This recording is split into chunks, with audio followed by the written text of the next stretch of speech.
ಮುಂಗಾರು ಪೂರ್ವದಲ್ಲೇ ಮತ್ತೊಮ್ಮೆ ಜಲಗಂಡಾಂತರದ ಭೀತಿ ಎದುರಾಗಿದೆ. ನಗರದಲ್ಲಿ ಸ್ವಲ್ಪ ಮಳೆಯಾದರೂ ಸಾಕು, ಪ್ರಮುಖ ರಸ್ತೆಗಳು ಹಾಗೂ ಅಂಡರ್ ಪಾಸ್ಗಳು ರಾಜಕಾಲುವೆಯಂತಾಗುತ್ತೆ.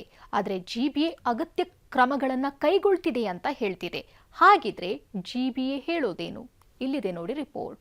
ಗುಹೆಯಂತೆ ಕಾಣ್ತಿರೋ ಅಂಡರ್ ಪಾಸ್ನಲ್ಲಿ ಮಳೆಯಲ್ಲಿ ಒದ್ದಾಟ.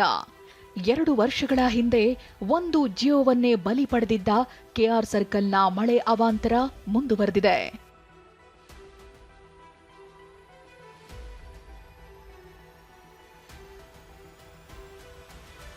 ನಗರಕ್ಕೆ ಜಲಗಂಡಾಂತರ ಭೀತಿ, ಬ್ಲಾಕ್ ಸ್ಪಾಟ್ಗಳ ಆತಂಕ. ಕೆಆರ್ ಸರ್ಕಲ್ ಅಂಡರ್ ಪಾಸ್ನಲ್ಲಿ ಪ್ರತಿ ಬಾರಿ ಅವಾಂತರ.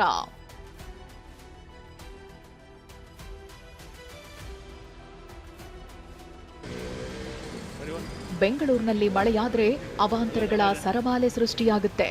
ಬೆಂಗಳೂರಿನ ಹಲವು ಪ್ರದೇಶಗಳು ನೀರಿನಲ್ಲಿ ಮುಳುಗೇಳುತ್ತವೆ. ಇನ್ನು ಅಂಡರ್ ಪಾಸ್ಗಳು ಮತ್ತಷ್ಟು ಅಪಾಯಕಾರಿಯಾಗಿ ಬದಲಾಗುತ್ತೆ. ಅದರಲ್ಲೂ ಕೆಆರ್ ಸರ್ಕಲ್ ಮಳೆ ಸಂದರ್ಭ ಬ್ಲಾಕ್ ಸ್ಪಾಟ್ ಆಗಿ ಪರಿವರ್ತನೆಯಾಗುತ್ತೆ. ಅಂಡರ್ ಪಾಸ್ ರಾಜಕಾಲುವೆ ರೀತಿ ಗೋಚರವಾಗುತ್ತೆ. ರಸ್ತೆ ಸಂಚಾರವೇ ಅಸಾಧ್ಯವಾಗುತ್ತೆ. ಅಲ್ಲಿ ಆಂಬ್ಯುಲೆನ್ಸ್ ಬಂದು ಸಿಕ್ಕಾಕೊಂಡು ಎಷ್ಟು ಸಮಸ್ಯೆ ಆಗಿದೆ ಅದು ನಾನು ಫೇಸ್ ಮಾಡಿದ್ದೀನಿ, ನಾನು ನೋಡಿದ್ದೀನಿ. ಬಟ್ ಗೌರ್ಮೆಂಟ್ಗೆ ಇದೇನು ಪ್ರಾಬ್ಲಮೇ ಅನ್ಸಲ್ಲ. ಏನಿದ್ರು ಫ್ರೀಯಾಗಿ ಆರಾಮಾಗಿ ಅವ್ರಿಗೆ ಏನಿದೆ ಓಟ್ ಸಿಕ್ಬಿಟ್ರೆ ಸಾಕು ಅಂತ ಹೇಳ್ತಾರೆ ಸರ್. ನೋಡಿ ಇವಾಗ ವಿಧಾನಸೌಧ ಕಡೆಯಿಂದ ಫುಲ್ ಜಾಮ್ ಆಗಿದೆ. ಒಂದು ಟ್ರಾಫಿಕ್ ಪೊಲೀಸ್ ಅವರು ನಿಂತ್ಕೊಂಡು ಮೇಂಟೈನ್ ಮಾಡ್ತಾ ಇಲ್ಲ. ಇನ್ನು ಮಳೆಗಾಲ ಆರಂಭದ ಹಿನ್ನೆಲೆ ಜಿಬಿಎ ಅಗತ್ಯ ತಯಾರಿಗಳನ್ನ ಮಾಡಿಕೊಳ್ಳುತ್ತಿದೆ ಅಂತ ಮುಖ್ಯ ಆಯುಕ್ತ ಎಂ ಮಹೇಶ್ವರ್ ರಾವ್ ಮಾಹಿತಿ ನೀಡಿದ್ದಾರೆ. ಬೃಹತ್ ನೀರುಗಾಲುವೆಗಳಲ್ಲಿ ಮಳೆ ನೀರು ಹರಿವಿಗೆ ವ್ಯವಸ್ಥೆ, 44 ನಿರೀಕ್ಷಿತ ಪ್ರವಾಹ ಪೀಡಿತಗಳಲ್ಲಿ ಪೂರ್ವಭಾವಿಗಳ ಕ್ರಮಗಳ ಅನುಷ್ಠಾನ ಪ್ರಗತಿಯಲ್ಲಿದೆ ಅಂತ ಹೇಳಿದ್ದಾರೆ. ಅಲ್ಲದೆ ಅಂಡರ್ ಪಾಸ್ಗಳ ಸ್ಥಿತಿಗತಿ ಬಗ್ಗೆಯೂ ನಿಗಾ ಇಟ್ಟಿದ್ದೇವೆ ಅಂತ ಹೇಳಿದ್ದಾರೆ.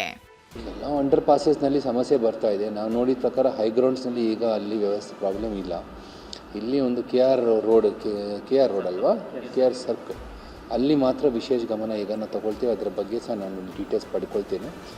ಹಳೇದೊಂದು ಡ್ರೈನ್ ಇತ್ತು, ಅದು ಓಪನ್ ಮಾಡಿ ನೀರು ಹೋಗ್ಬೋದಾ ಇಲ್ವಾ ಅಂತ ನಾವು ಚೆಕ್ ಮಾಡ್ತಾ ಇದ್ದೇವೆ. ಈಗಲೂ ಸಹ ನಾವು ಕಂಡು ಹಿಡಿತಾ ಇಲ್ಲ. ಅದಕ್ಕೆ ಬೇಬಿ ಒಂದು ಪರ್ಮನೆಂಟ್ ಸೊಲ್ಯೂಷನ್ ಖಂಡಿತ ನಾವು ಹುಡುಕಿತ್ತು. ಒಟ್ಟಾರೆ ಮಳೆ ಶುರುವಾದ್ರೆ ನಗರಕ್ಕೆ ಟೆನ್ಷನ್ ಹೆಚ್ಚಾಗುತ್ತೆ.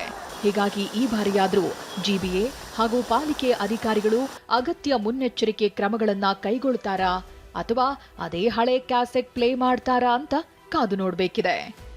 ಲಕ್ಷ್ಮೀ ನರಸಿಂಹ, TV9 ಬೆಂಗಳೂರು.